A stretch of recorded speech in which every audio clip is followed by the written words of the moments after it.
Pemirsa, kuil atau yang biasa disebut kelenteng Guang Tai Temple merupakan salah satu tempat ibadah bagi warga keturunan Tionghoa di Bali yang sepertinya masih sangat asing bagi masyarakat awam di Bali.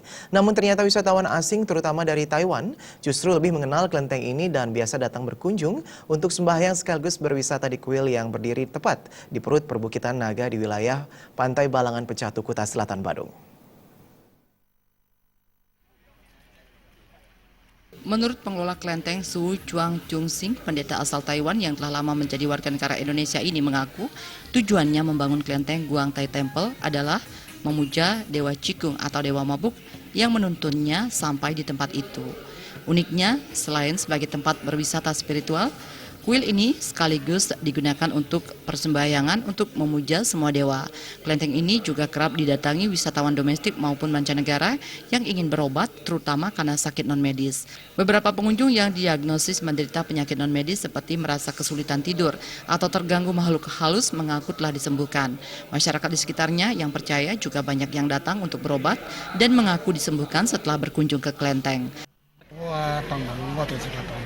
Dia bilang kalau ada orang yang memang non-medis, memang agak sulit disembuhkan, dia siap. Seorang yang melakukan Kelenteng yang terletak tepat di Jalan Melati, Pantai Balangan ini juga biasanya menjadi objek wisata favorit wisatawan Taiwan yang bersembahyang. Salah satu warga keturunan Tionghoa di Bali, Keng Ing Suan atau lebih dikenal George Alexander, yang berpartisipasi dalam membangun kelenteng ini mengakui lokasinya memang dituntun dan dipilih oleh Dewa Cikung. Kelenteng dibangun selama 7 tahun dan baru rampung dibangun sekitar 1,5 tahun yang lalu. Selain untuk sembahyang, kelenteng ini digunakan masyarakat lokal untuk berwisata spiritual, terutama bagi wisatawan Taiwan, Tiongkok maupun Hong Kong. Sejak berdirinya kelenteng Guang Tai Temple, kelenteng telah beberapa kali menerima kunjungan tamu asing seperti dari kuil Taiwan. Yang tertua yakni Tai Tu Chong juga datang langsung ke Bali sekaligus berwisata spiritual. Kedatangan tamu Taiwan ini juga membagikan tali perkenalan cindera mata berupa kain berisi simbol 8 dewa ke sejumlah kuil di Bali. Kuil ini kita bangun hampir 7 tahun. Dan ini memang kayak ditunjuk oleh dewa gitu. Ini sungguhnya yang Kakang sendiri dia menemukan tempat ini dan dibangunlah kuil ini gitu.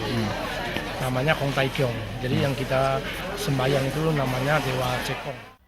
Agar bisa melengkapi aktivitas wisata spiritual di kelenteng Guang Tai Temple, untuk pertama kalinya tamu yang datang juga berkunjung ke kuil lainnya seperti di Wihara Satya Dharma Pelabuhan Benoa.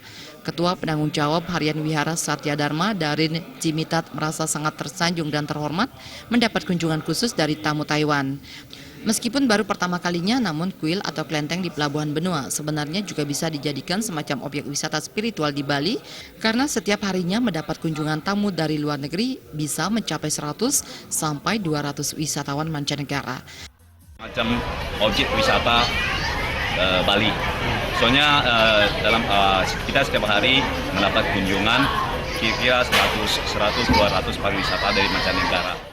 Selain bersembahyang, tamu yang datang juga biasanya untuk foto prewedding dan acara pernikahan pengantin agama Buddha, sehingga sudah ada sekitar 20 pengantin yang resmi menikah. Bahkan untuk mendukung objek wisata di kuil ini, dalam waktu dekat patung Dewi Kuan Im setinggi 18 meter akan dibangun yang peletakan batu pertamanya akan dilaksanakan 5 Maret mendatang. Tim Liputan Bali TV.